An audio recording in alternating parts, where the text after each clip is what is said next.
Senhor presidente, senhores deputados, gostaria, antes de fazer meu pronunciamento, registrar aqui a presença dos servidores do Poder Judiciário que estão acompanhando a nossa sessão. Sejam bem-vindos a esta casa, que é a Casa do Povo.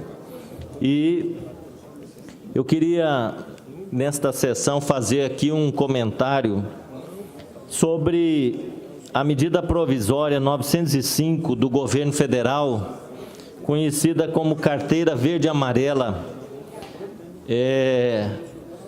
O governo Bolsonaro, ele vem atacando duramente os direitos dos trabalhadores e também as garantias, as conquistas sociais que nós tivemos nos últimos anos no nosso país. Nós já tivemos no governo Michel Temer uma reforma trabalhista que precarizou muito os direitos dos trabalhadores, criando formas de contratos de trabalho que significam, na verdade, uma insegurança muito grande para os trabalhadores, como é o caso do trabalho intermitente. E o governo Jair Bolsonaro, que não consegue ter uma política para a geração de empregos nesse país, que não consegue, inclusive, alavancar o crescimento econômico. Essa semana nós tivemos, assim, quase que uma comemoração eufórica do crescimento do PIB em 0,6%, que é uma piada, né? Mas muitos já começam a querer afirmar que agora a economia vai deslanchar. Na verdade, nós não sabemos aonde é que está esse crescimento econômico, porque o número de desempregados continua alto e a atividade econômica não tem animado muito os investidores. Além do que, a inflação divulgada muito baixa, porém os preços nos supermercados continuam aumentando, sem falar do preço da carne, que disparou. E segundo a ministra Tereza Cristina, que é desse estado, tinha que aumentar mesmo, porque a carne estava muito barata, né? E hoje nos jornais está dizendo que não vai abaixar tão cedo, né? Então, uma forma assim desse governo tratar a população com muito descaso, né? Não trazendo assim nenhuma notícia que possa animar nesse final do ano os investidores, aqueles que podem gerar empregos nesse país. Mas o governo federal, na tentativa de provocar algumas aberturas de postos de trabalho novos nas empresas, ele edita a medida provisória 905, que trata da Carteira Verde-Amarela. Essa medida provisória altera pontos da CLT e também da legislação trabalhista. O governo pretende criar uma nova modalidade de trabalho temporário para pessoas entre 18 e 29 anos. Então, seriam os jovens, né, aqueles que vão ingressar no mercado de trabalho. Para incentivar esses novos postos de trabalho, o governo propõe que a empresa contrate nessa nova modalidade até 20% do total de trabalhadores que ela tem na empresa. Por exemplo, se ela tem 100 funcionários, então essa medida provisória permite contratar 20 funcionários nessa nova modalidade. Se eles tiverem entre 18 e 29 anos, poderão ser contratados com um teto salarial, olha só, teto salarial de um salário mínimo e meio, que hoje representa R$ 1.500, 1.497, né? Esse contrato seria por 2 anos, né, 24 meses, e As empresas, então, ficariam isentas do INSS, dos 20% pagos na contribuição patronal, e ficam isentas das alíquotas do Sistema S e do salário educação. O FGTS que ela vai depositar do trabalhador cai de 8% para 2%, né? Então, o trabalhador leva na cabeça aí, né? Ele já vai ter um trabalho temporário, vai ter um teto salarial de um salário mínimo e meio, e o seu fundo de garantia vai ser depositado de 2% apenas sobre o salário e não mais 8%, como é para os demais trabalhadores.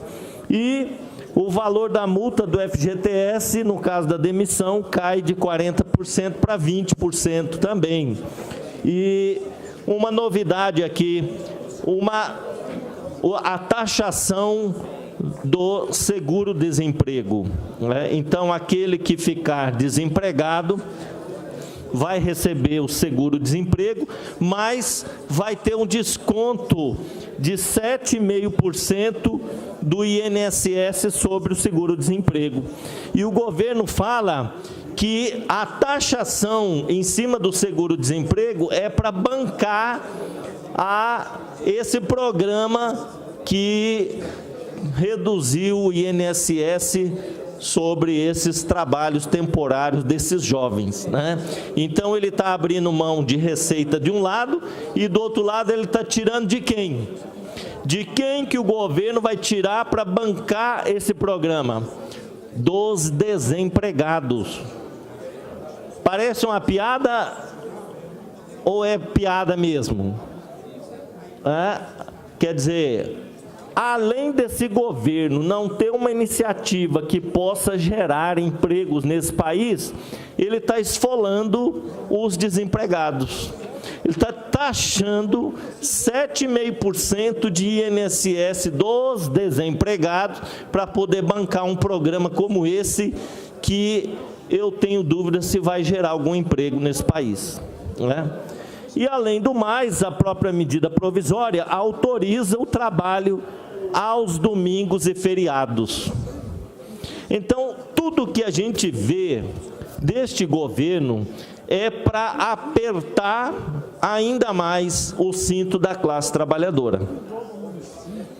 Se nós vínhamos, nas 2 décadas atrás, acumulando conquistas sociais, índices de diminuição da pobreza, da miséria nesse país, se a gente tinha programas de transferência de renda para apoiar as famílias em situação de vulnerabilidade social, e se a gente tinha proteção aos trabalhadores, né, com uma legislação que foi conquistada a duras penas e com muita luta pelos trabalhadores, agora o que a gente vê é um ataque permanente aos direitos dos trabalhadores por parte desses 2 governos, Michel Temer e agora Bolsonaro, que deixaram muito claro para a população por que fizeram um golpe para tirar a presidenta Dilma do poder, né? Foi justamente para isso, para fazer um governo que interessa aos banqueiros, aos grandes capitalistas, tirando dos pequenos. Inclusive, eu quero abrir aqui, deputado Lones Machado, começar uma discussão sobre essa PEC da reforma da Previdência que está aqui na Assembleia Legislativa. Eu fiquei assim, muito preocupado com essas emendas que chegaram aqui dos poderes. Cheguei muito preocupado, porque o discurso que se faz nesse país é que precisa de uma reforma da Previdência, senão o Brasil vai quebrar. Nós tivemos uma exposição aqui do representante do governo do Estado, que veio, apresentou a PEC e falou assim, é uma cópia da emenda federal, né, ipsis literis, e se não tiver essa reforma da Previdência, daqui 3 anos o Mato Grosso do Sul já não vai conseguir pagar a folha de salário, vai quebrar e vai ser um caos, né? Uma hecatombe. E aí a gente vê depois os poderes se movimentando. Acho que é legítimo, né? Agora, eu quero analisar muito bem essas propostas para ver se elas não são no sentido de garantir privilégios. Garantir privilégio. Porque depois a corda sempre arrebenta do lado mais fraco. São os trabalhadores, os que ganham menos, que pagam o pato toda vez. E aqueles que já têm uma remuneração muito, mas muito acima da média dos trabalhadores, esses se movimentam para garantir, né, as suas benesses. Eu fico muito preocupado com isso. Eu acho que nós temos que fazer uma discussão. Se o Estado está quebrando, então todo mundo tem que dar uma parcela de contribuição. É que nem essa reforma agora lá no Congresso Nacional, essa reforma da Previdência no Congresso Nacional, que tirou os militares e tem agora um projeto específico para os militares. Enquanto que para os trabalhadores aumenta o sacrifício, aumenta a idade mínima para se aposentar e tem que se aposentar com o máximo do teto, né, da Previdência Social, e aí você vê tirando os militares, ao invés dos militares também darem alguma parcela de contribuição, aumentaram as suas vantagens. Então é querer fazer o povo de bobo, não é? Todo mundo dá uma contribuição. Fica parecendo que quem está quebrando a Previdência Social no Brasil são os coitados dos trabalhadores que ganham um salário mínimo. E isso não é verdade. Isso não é verdade. Porque nós vimos aqui o que representa o benefício de alguém, por exemplo, do Ministério Público, da Defensoria, do Tribunal de Justiça. Significa, às vezes, 20 vezes o benefício daquele coitado lá que recebe um salário mínimo e meio, né? Então, eu acho que nós estamos aqui com uma PEC que é bastante extensa, tramitando no afogadilho, que eu fui contra reduzir o tempo de tramitação dessa PEC. Nós teríamos o direito de debater em 10 sessões para receber emendas, para debater com calma, né? Aí diminui para 3 sessões só, né? Que encerrou ontem. Hoje vai para a Comissão de Constituição e Justiça, terça-feira que vem já vai votar em primeira. E eu acho, deputado Cabalmi, que nós temos que discutir muito bem, né, essas emendas, porque senão cai por terra o discurso do governo que precisa economizar, que todo mundo tem que dar a sua cota de contribuição, e aí a gente vê quem tem os melhores salários se movimentando, né? Eu fico preocupado com isso. Eu fico preocupado com isso porque é a minha obrigação aqui, como membro do Partido dos Trabalhadores, fazer a defesa dos interesses dos trabalhadores, daqueles que estão aí desempregados aí fora, daqueles que estão subempregados, daqueles que estão no trabalho informal e daqueles que estão trabalhando hoje sem uma perspectiva de se aposentar tão cedo, porque essa reforma da Previdência que foi feita, ela estabeleceu que o trabalhador, para se aposentar com salários integrais, ele tem que contribuir 40 anos. 40 anos. E eu pergunto para vocês, um trabalhador da iniciativa privada, se ele consegue ficar na mesma empresa 40 anos, ininterruptos, contribuindo, sem nunca ser demitido. Então, deputado, idade mínima 65 anos, mas para ele se aposentar com os recursos integrais tem que contribuir 40. Então, é muito difícil para um trabalhador, né, conseguir ficar 40 anos ininterruptamente trabalhando na mesma empresa. Eu vejo que o sacrifício em cima da classe trabalhadora é grande. Agora, a cúpula dos poderes também tem que entender que todo mundo tem que dar a sua parcela de contribuição. Hoje,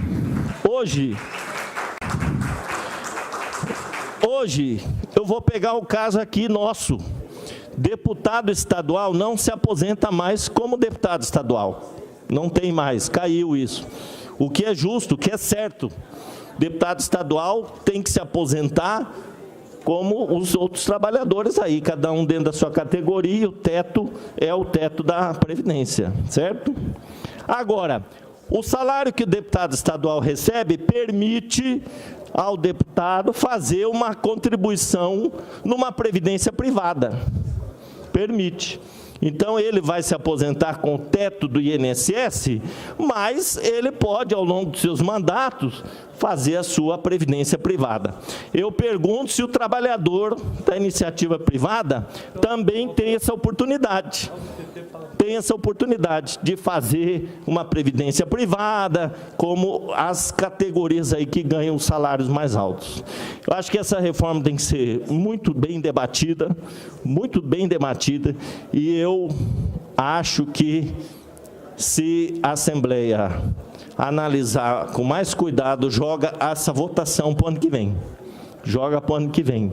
Porque nós não podemos correr o risco de votar alguma coisa que vai interferir na vida dos servidores, todo mundo, né, na sua aposentadoria, votando dessa forma tão rápida assim. Para encerrar, senhor presidente, eu acho que é legítima a movimentação de todas as categorias, dos poderes.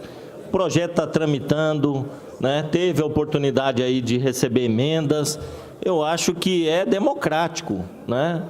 Todo mundo pode sugerir alterações, mas o que eu quero trazer à reflexão é justamente isso. Se nós, ali, discutindo com o governo, ouvimos da parte do governo, do representante do governo, que essa reforma ela é necessária, então nós precisamos saber se todos os poderes estão imbuídos desse mesmo objetivo, que é salvar o Mato Grosso do Sul, na fala do governo, né? Viabilizar financeiramente o Estado de Mato Grosso do Sul nos próximos anos. Então, eu fico muito preocupado, senhor presidente, se essas emendas não visam proteger alguns segmentos do serviço público que já são praticamente protegidos pelos proventos bastante substanciosos, né, que recebem. E se quem vai pagar a conta, ao final, são só os servidores públicos que carregam esse Estado nas costas. Então, eu acho que isso que nós precisamos analisar com muito cuidado para não cometer injustiças aqui na reforma desse projeto. Muito obrigado.